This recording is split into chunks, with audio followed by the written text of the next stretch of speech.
Good morning mga besh. So today is aalis na kami. Tingnan nyo, ang ganda ng panahon, no? Ang ganda ng langit. Yung dagat medyo ano siya. Hindi ganun kalakas yung waves. Mamimiss ko ang Santorini. Mamimiss ko yung dagat. Pero ganun talaga ang reality. After mag-holiday, kailangan mo nang umuwi.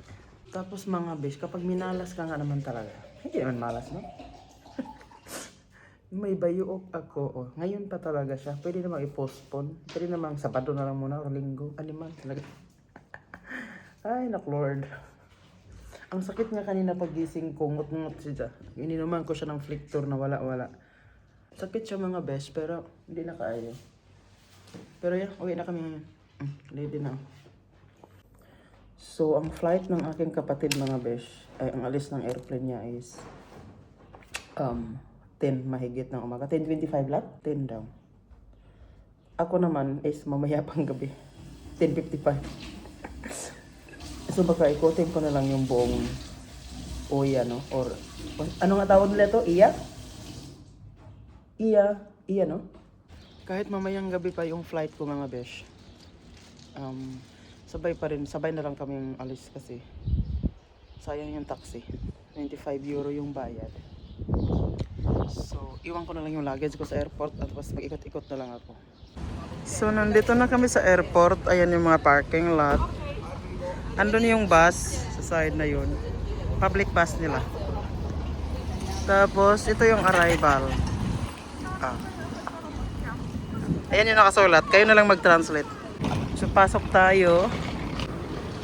So, ganyan yung entrance.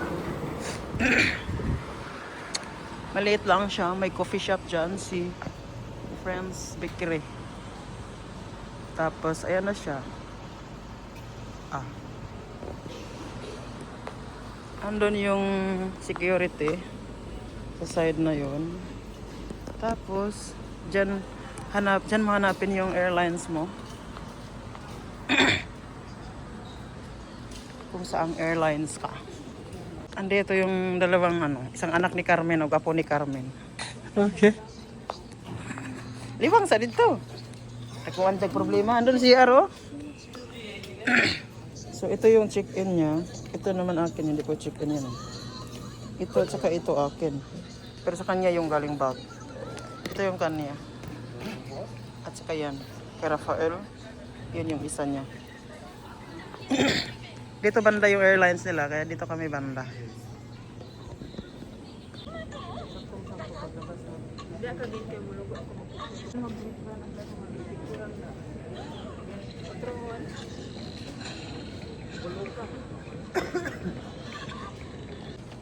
So, ganyan lang kaliit yung airport nila. Maganda kasi hindi siya ganun kalaki, hindi ka mahilo, no? Kakahanap sa kung saan ka pupunta. Bye!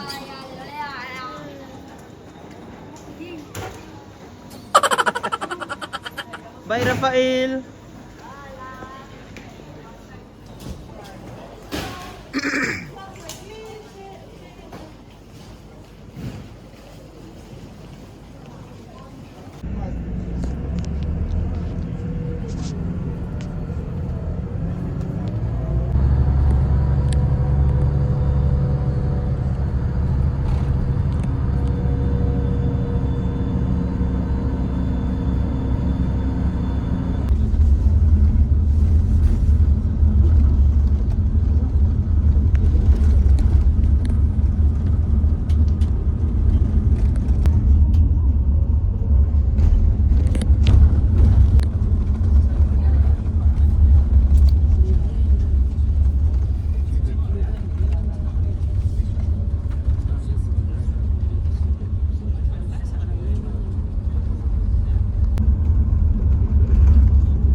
So, andito na tayo sa Oya.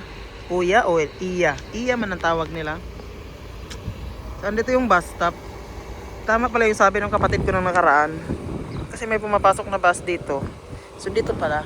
Kasi nung nakaraan na pumunta kami, doon kasi nagpark yung bus namin. Yung mga tourist na nag-aabil ng bus, doon nagpa-park. Yung normal nila na bus na public, dito pala siya. So dyan tayo babalik mamaya pag uwi. Meron silang traditional corn, 4 euro. Ice cream. Merong shop doon. Ayan, pwede kang bumili dyan ng mga kailangan mo.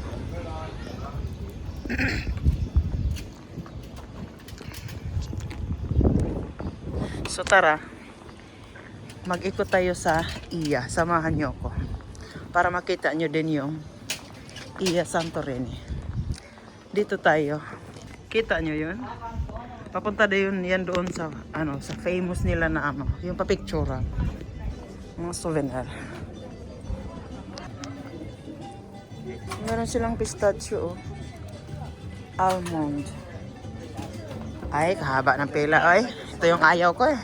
Mga handmade nila na mga sandal. Leather yan. Ito, pa-free ice cream. Thank you.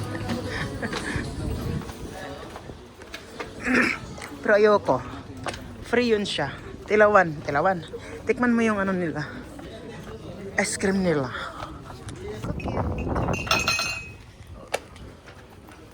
Meron silang pharmacy dito. Ayan. Pharmacy, apoteke, pharmacy.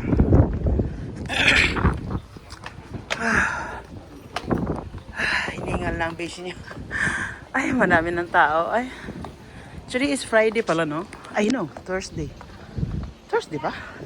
Ay, hindi alam ko anong araw ngayon. Ayan siya.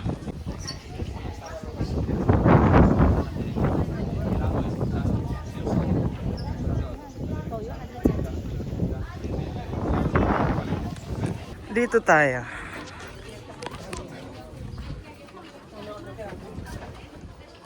Alam kung dito ba kami nun? Hindi pala. Doon sa kabila. Dami tao doon.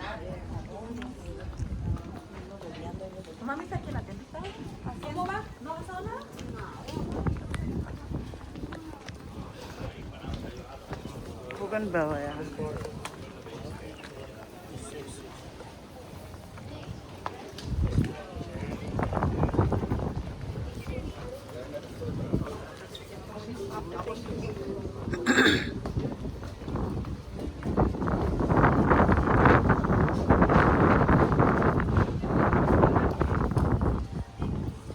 Intindihan niyo? Ice cream.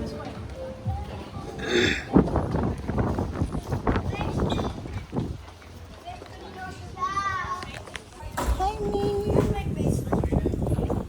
Sikat yung pusa nila dito.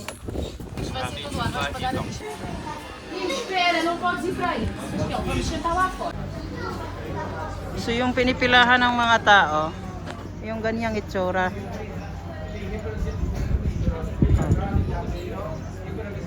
Tapos yung sa kabilang side, meron din doon.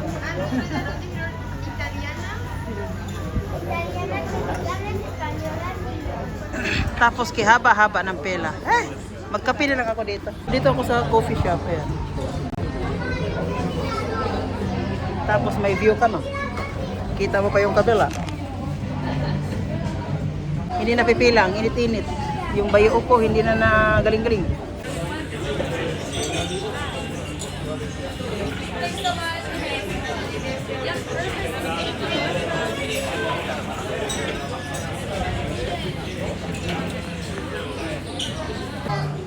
Ito na yung order ko. Cappuccino.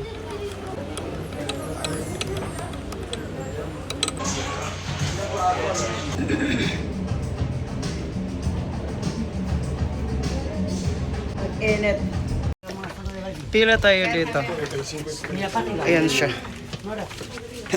Ayoko nang makipila doon. Ang haba. Tapos, hindi naman siya ganun hindi siya ganun kaganda.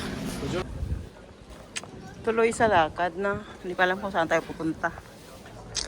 Hi, Donkey Marcos the donkey. Please do not ride it. Only po. Nawala na siya ng ulo. Ay, tainga pala. Ay, sungay pala. Ay, hindi mo alam kung anong nawawala.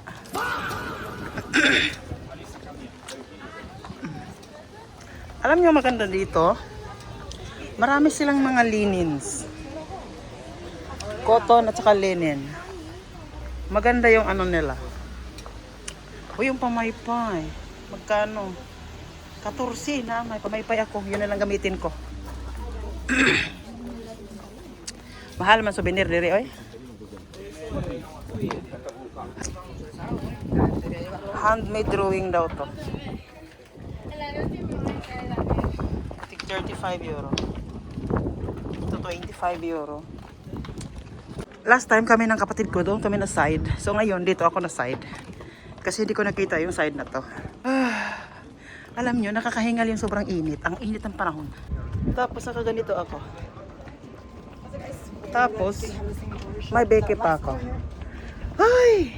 May ubo, may sipon, may beke. Nasa akin na lahat. Siyempre po. Souvenir.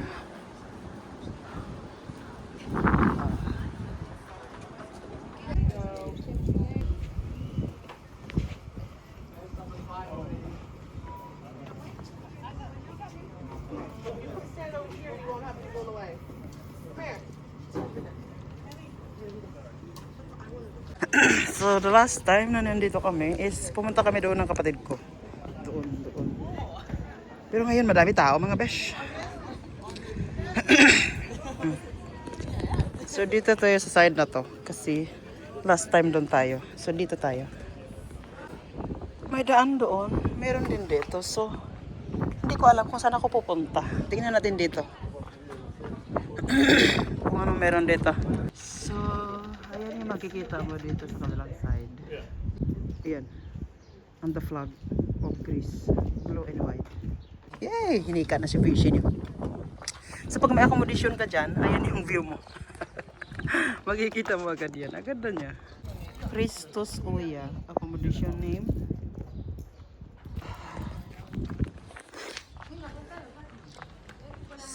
So ayan siya. Hindi ko siya mabasa. Hindi pwede pumasok. Naka-lock.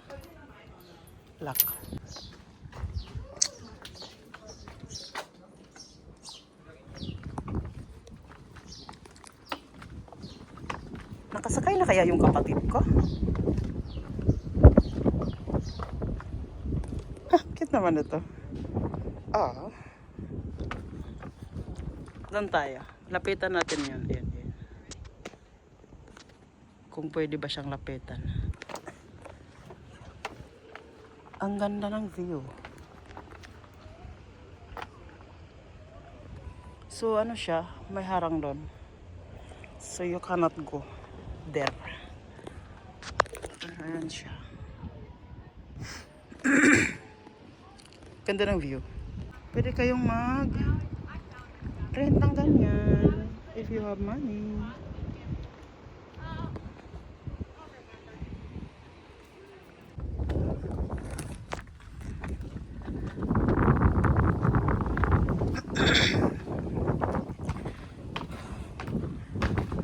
So, dito na tayo.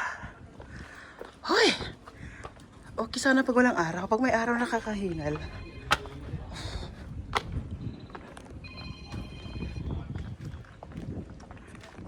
May market daw dito. Akala ko chicharon.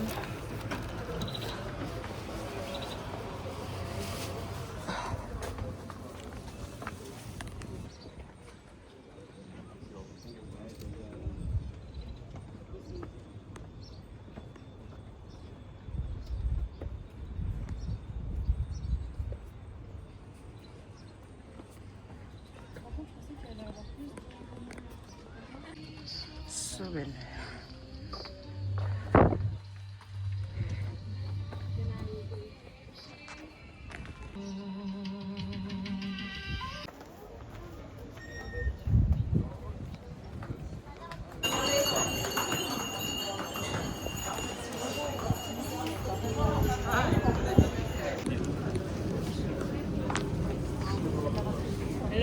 Hello.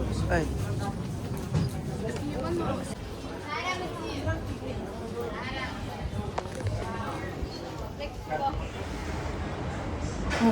Kumain na ako mga besh. Andito na ako sa Fera. Maliit lang naman kasi ang iya or uya. Kumaikot mo lang siya ng mabilis. Tapos ang mamahal ng food dun, dito sa Fera, mahal din naman. Kaso, wala kasi Asian doon. Naghanap akong rice kasi hindi ako kumakain simula kanina umaga. Kape lang ininom ko. Ang oras ngayon is 1:31 ng hapon. Ang in-order ko pala is sweet and spicy. Ha? Hindi mo siya spicy. Sweet and sour chicken. Nasa 13 euro to. Tapos yung rice, steamed rice, 3 euro. Tapos kung kumain, babalik na ako sa airport. Every 1 hour yung bus mula dito sa Fera papuntang airport. Ang pangalan ng Asian restaurant dito sa Fera, sa baba lang, is Asia Club. Ang tagal ko nang hindi kumakain ng sweet and sour. Nakarating na yung kapatid ko sa Netherlands. Ako mamaya pa alas 10. Bukas pa ako makarating sa bahay. Manimahok na tayo nitong lalat. Hindi na niya yung bayo ko.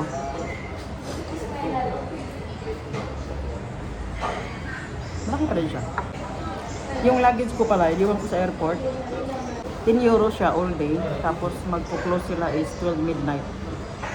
Sabi ko sa lalaki, babalik ako doon ng mga 7 or 8 ng gabi. Kasi nga yung alis ko 10:55, di ba?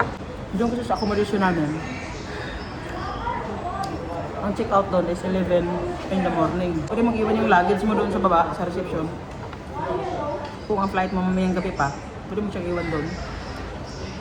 So, ikot-ikot ka doon, maligo ka pa. Dagat. O sa swimming pool. Kaso nga, nag-decide na lang ako na sumabay na lang sa kapatid ko. So yung kapatid ko nasa Netherlands at saka si Rafael, ako nito pa. Kakadaan ko lang doon sa security. Andito na ako sa duty free. Pumasok na ako. Ang oras ngayon ay alas 8:15 na. Ito kasing oras na to is sa Slovakia. Pag sa Greece, sa Santorini kasi +1. So, alas 8 na yan. 8:15.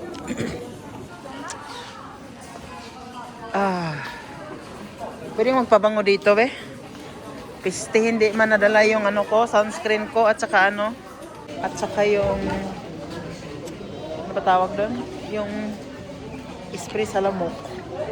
Hindi pa talaga nawala mga bisyong beke ko. Ay, marimar. Mahal man jumalon, ay.